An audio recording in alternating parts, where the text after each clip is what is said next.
کب بیٹا ملا؟ 84 سال کی عمر. اور کس سے پیدا ہوا؟ حضرت ہاجرہ سے. حضرت ہاجرہ مصر کی شہزادی. وہ سارے واقعات میں الگ کرتا ہوں، صرف متھ سنانا چاہتا ہوں. تو حضرت ہاجرہ، حضرت جو سارہ تھی، حضرت ہاجرہ سے پیدا ہوا. اور حضرت سارہ جو شروع سے آپ کی بیگم تھیں، ان کے دل میں کچھ دکھ بھر گیا اور وہ تقاضا کریں اس بچے کو میری آنکھوں سے دور کرو، مجھے دیکھا نہیں جاتا. تو ابراہیم علیہ السلام 20 سال دی شادی، 84 سال بچہ، وہ کیسے دور کرتے؟ ان کا نہیں، یہاں تک کہ اللہ کا حکم آ گیا جو سارہ کہہ رہی ہے وہ کیا جائے، اس کو دور کرو. تو ابراہیم علیہ السلام نے پوچھا یا اللہ کدھر؟ کہ جبریل آئے گا، وہ تمہیں راستہ دکھائے گا. جبریل انسانی شکل میں آئے، اے نہیں کہ چاہ کہتے مکے پہنچا دیتا. سفر کروایا خلیل کو، ایسی مشقت کا سفر. جبریل اونٹنی پہ سوار، پچھلی اونٹنی پر حضرت ابراہیم علیہ السلام، گود میں اسماعیل، پیچھے ہاجرہ. اور یہ فلسطین سے مکہ کوئی 1500 کلومیٹر ہے، اور اونٹنی کا سفر ہے. کتنے دن لگے ہوں گے کہیں میں نے پڑھا نہیں، میں نے جستجو تو کی ہے لیکن ہر چیز تاریخ میں نہیں ملتی. چلتے چلتے چلتے جب کالے پہاڑ شروع ہو گئے، میں تو 84 میں گیا تھا پہلی دفعہ مکہ، جب کوئی بڑی ترقی نہیں تھی. میں نے مکہ کی اصلی شکل دیکھی ہے، مدینہ کی اصلی شکل دیکھی ہے. ایڈی ایڈی گلیاں، نالیاں پانی، روڈ کے تو باہر گلیاں، چھوٹے چھوٹے گھر گارے نال بنے ہوئے، میں نے اپنی آنکھوں سے دیکھے. کالے پہاڑوں کا سلسلہ شروع ہوا، اور چلتے چلتے چلتے جب سیاہ کالے پہاڑ ایسے آسمان سے بات کرتے ہوئے، صفا، مروہ، جبل ابی قبیس، جبل عمر کہتے تھے، اب تو سب انہوں نے ختم کر دیے، جبل ہندی اس سے پہلے کہتے تھے. یہ 4 پہاڑ اور اس کے دامن میں وادی، گہرائی، نشیب. جب وہاں پہنچے کہ جہاں نہ اگا نظر آ رہا ہے، نہ پیچھا نظر آ رہا ہے، نہ سجے نظر آ رہا ہے، نہ کھبے نظر آ رہا ہے، یا آسمان نظر آ رہا ہے یا پہاڑ نظر آ رہے ہیں. تو جبریل کہنے لگے خلیل اللہ یہاں بچے کو چھوڑ.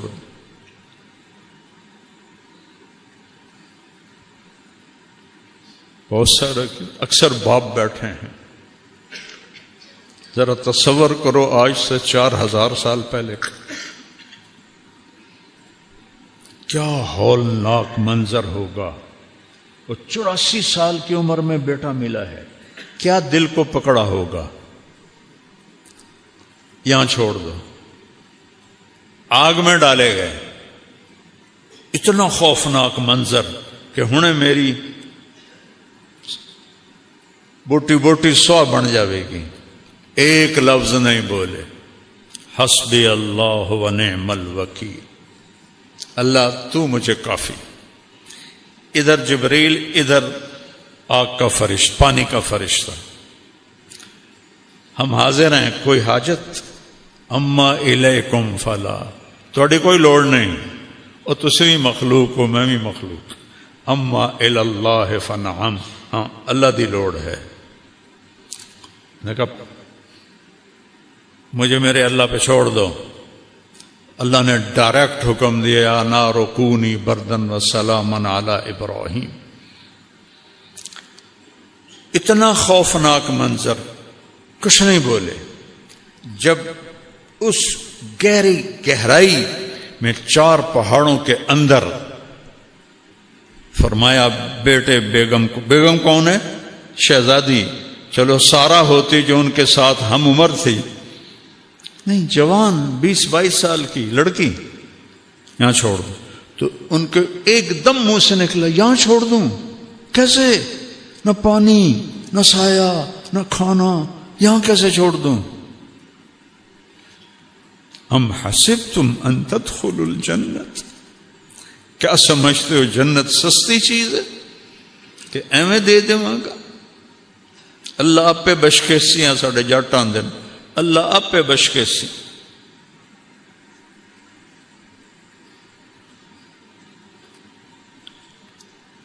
جبریل بولے ہاں آپ کے اللہ کی یہی منشا کہ آپ کے اس بچے سے آخری نبی پیدا ہوگا اور اس کی ایک امت پیدا ہوگی، اس کے لیے اس کو یہاں چھوڑا جا رہا ہے۔ تو آپ نے کہا میں راضی۔ 3 دن کا سامان تھا وہ ان کو دیا، پانی اور کھانا۔ ایک کیکر کے درخت کے نیچے بٹھا دی، اتو دے کیکر بھی جے اڑے گئے نا ہاچو نہ ویکھو نہ انہوں دی چھاں ہوندی ہے، نہ انہوں دے ہیٹھ بان ڈال کوئی بندہ دھوپ تو بچ دے، اور چل پڑے اونٹ۔ اور کیا حکم ہے؟ خاموش رہنا ہے، بولنا نہیں ہے، جواب نہیں دینا ہے۔ ابھی عشق کے امتحان اور بھی ہیں، ستاروں کے آگے جہاں اور بھی ہیں۔ جب وہ چلے اونٹنی کو پکڑ کے تو ان کی بیگم کہنے لگی حاجرہ کدھر جا رہے ہو؟ خاموش، کیوں چھوڑ رہے ہو؟ کس کے حوالے کر رہے ہو؟ خاموش۔ چلتے چلتے کدئی تک پہنچ۔ کدئی وہ جگہ ہے آج کل جہاں زمزم کے پانی کو انہوں نے وہاں پہنچایا ہے۔ پہلے لوگ وہ حرم کے قریب ٹوٹیاں تھیں، اس سے پانی بھرتے تھے تو وہ کیچڑ ہو جاتا تھا۔ تو اللہ سعودی حکومت کو جزائے خیر دے، جو خدمت انہوں نے حجاج کی ہے پچھلی صدیوں میں کوئی نہیں کر سکا۔ اسباب بھی اتنے نہیں تھے، آج ٹیکنالوجی اسباب ہے، تو وہاں تک پانی پہنچایا ہے، اور وہاں لوگ پائپ ہیں، آگے ٹوٹیاں پانی بھرتے ہیں۔ تو وہ حرم شریف سے 3 میل ہے، ہوں تک بنی ہوئی کیوں نہ ٹنل، ایک دم پہنچ جاتے ہیں۔ 3-4 منٹ لگتے ہیں، 5 منٹ لگتے ہیں اگر رش نہ ہو۔ پہاڑ ہیں، اوپر نیچے اوپر نیچے، اور وہ ایک ہی بات کر رہی ہیں، ان کو کیوں چھوڑ کے جا رہے ہو؟ کس کے آسرے پہ چھوڑ کے جا؟ کون ہے اس جنگل میں ہمارا؟ جب کدئی پہنچے تو ان کو خیال آیا یہ اللہ کا نبی ہے، کوئی اوپر سے حکم نہ آیا۔ تو کہنے لگی اللہ امرک، کیا اللہ نے کہا ہے؟ تو انہوں نے کہا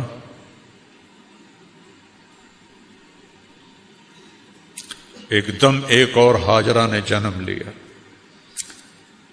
ایک اور ہاجرہ نے جنم لیا۔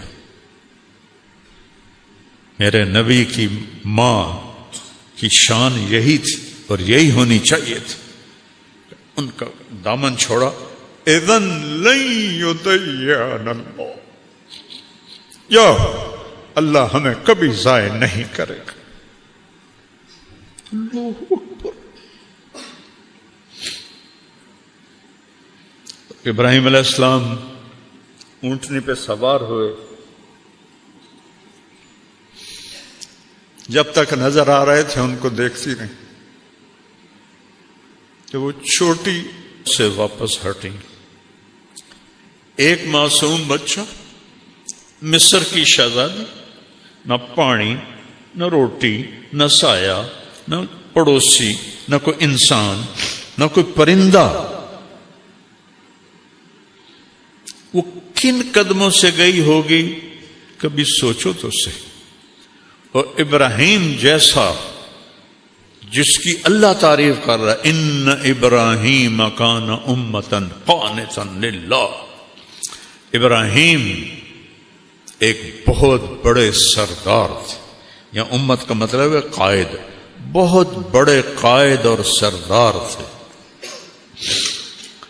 اللہ کے لیے اپنے آپ کو وقف کیا تھا، حنیفاً صرف اللہ ان کی آنکھوں کے سامنے تھا، ولم یک من المشرکین شرک سے پاک تھے، شاکرا لانعمہ اللہ کی چھوٹی چھوٹی نعمتوں کا بھی شکر ادا کرتے تھے۔ یہ جمع قلت ہے، جمع کثرت نہیں ہے، انعم، تو اس کا مطلب بنتا ہے کہ چھوٹی چھوٹی نعمتوں پر بھی اللہ کا شکر ادا کرتے تھے۔ اجتباہ، تیرے رب نے ان کو چنا۔ اجتباء کسے کہتے ہیں؟ جب آپ جاتے ہیں نا دکان پر سودا لینے، آج کل آم ہیں تو آپ کہتے ہیں 2 کلو آم تول دے، تو کیا کرتے ہو آپ؟ خود آم اٹھاتے ہو، اے پا دے، اے پا دے، اے پا دے، خود چنتے ہو، ایڈی وڈی ٹوکری پئی ہے بھری ہوئی، وچوں آپ خود نہیں، اے نہیں ٹھیک، اے تو ہلی کچا ہے، اے تو ہلی ساوا ہے، اے پیلا پا دے، اے نرم پا دے۔ اس کو کہتے ہیں اجتباء۔ تو اللہ کہہ رہا ہے اجتباہ ہو، تیرے رب نے ابراہیم کو چھانٹ کے چنا، وَهَدَاهُ، اور اسے ہدایت دی، إِلَى صِرَاطٍ مستقیم، سیدھے رستے کی۔ پھر سب سے بڑی عزت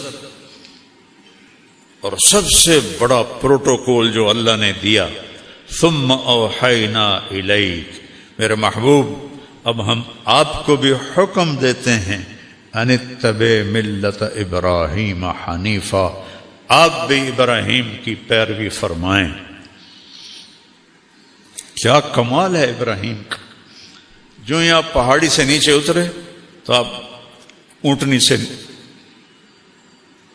اتر گئے اور ادھر منہ کر کے دعا کی، ربنا انی اسکنت ذریتی بواد غیر ذی زرع عند بیتک المحرم ربنا لیقیموا الصلاة فاجعل افئدة الناس تهوی الیہم وارزقهم من الثمرات لعلهم یشکرون۔ عرش بھی کانپ گیا ہوگا اس فریاد پر، مکے کے پہاڑ بھی روئے ہوں گے، پتھر بھی پگھلے ہوں گے۔ اے میرے رب، تو نے کہا اور میں نے اپنے بچے اور بیوی کو بے آباد ویران جگہ چھوڑ دیا تیرے گھر کے قریب کہ یہ نمازیں پڑھیں۔ کیا بات کہی، کیا مانگ رہے ہیں؟ کہ یہ نمازیں پڑھیں۔ جمعے والے دن مسجد بھر جاتی، باقی سارا ہفتہ 1.5-2 صفحہ ہوندیاں، کیوں؟ باقی 5 نمازاں معاف ہو گئی ہیں۔ میرے نبی کے نواسے نے اگر 1400-1450 سال میں کسی کو نماز معاف ہوتی، اللہ کی قسم حسین کو معاف ہوتی کربلا میں۔ میں قربان جاؤں جو جنت کے وارث، جنت کے سردار،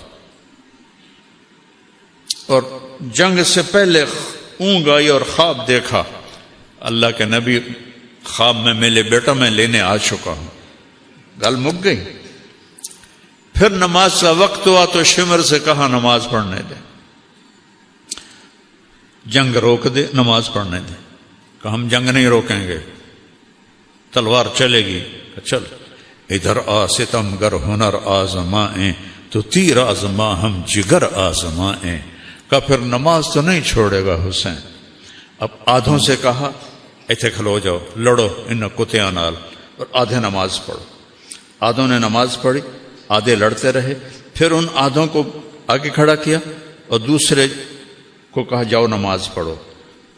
کوئی اگر معافی ہوتی تو یہاں ہوتی، جب یہاں نہیں ہوئی تو کیوں چھوڑتے ہو نماز؟ کیوں چھوڑتے؟ میرے نبی کی آخری نصیحت الصلاۃ، میری امت نماز نہ چھوڑنا۔ آخری الفاظ تھے، نماز نہ چھوڑ۔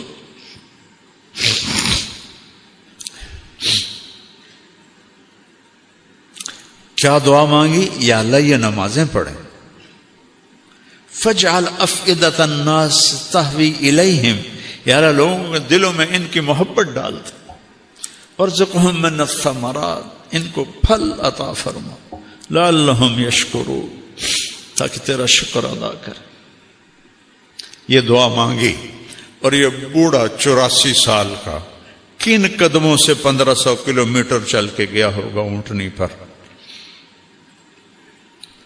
کس طرح اسماعیل آنکھوں میں گھوم رہا ہوگا، کس طرح ہاجرہ آنکھوں میں گھوم رہی ہوگی، اور وہ تو چند دنوں کے بعد پہنچ گئے دوسری بیوی، ایک اور بھی بیوی تھی جس سے مدین پیدا ہوا جو قوم مدین ہے، اور یہ ہاجرہ تو جب واپس گئے تو 4 کالے پہاڑ، انی وادی، نہ سایہ نہ پانی نہ درخت، جب سورج ڈوبا ہوگا اور کالی رات پھن پھیلائے آئی ہوگی تو اس اندھیری رات میں اس بچی پہ کیا گزری ہوگی۔ معصوم بچے کو تو بھی پتہ نہیں میں کہاں ہوں، کس کے پاس، اس ماں کو تو پتہ ہے میں کہاں بیٹھی، ستارے بھی دیکھ کے حیران ہو رہے ہوں گے، وہ شاید چاند بھی آنسو بہا رہا ہوگا، یہ کون بی بی ہے جو یہاں جنگل میں تنہا بیٹھی۔ پڑھو کہانیاں نبیوں کی، رسولوں کی، اللہ کے بندوں کی جنہوں نے اللہ سے سودا کیا اور جان کی بازی لگا کے، از لذت دیدارش خسروں چتواں گفتن، سر دادن و جان دادن نادیدہ رخ یارے۔ یا امیر خسرو، یا اللہ ابھی تو تجھے دیکھا نہیں اور سر کٹا دی، اور بوٹی بوٹی جسم سے کھینچ لی گئی، آگ میں جل گئے، پانیوں میں بہا دیے، مٹی میں دبا دیے، تجھے دیکھے بغیر جب یہ عشق کا حال تھا، جب تجھے دیکھیں گے تو کیا حال ہوگا۔ آج عشق بھی حیران ہے، وہ بھی چھوٹا پڑ گیا ہے ہاجرہ کے سامنے۔ اندھیری رات کس طرح کاٹی ہوگی، اور مکے کے پہاڑ گرم، نہ دن میں ٹھنڈے نہ رات میں ٹھنڈے، ہوا کی سنسناہٹ کے سوا کچھ نہیں تھا۔ اس اپنی ماں کو سلام کرو، چونکہ ان سے بہت بڑے ہستی نے جنم لینا تھا۔ جتنی اونچی بلڈنگ ہوتی ہے نا، اتنی گہری بنیادیں کھودی جاتی، ایک کمرہ بناونا میں 4 فٹ دی بنیاد، اور برج خلیفہ بنانا ہو تو 4 کلومیٹر کی بنیاد ہوتی۔ محمد مصطفیٰ نے اس نسل سے آنا تھا، اس بچے کے دادا، اس بچے نے دادا بننا تھا، تو گہری بنیاد کھود۔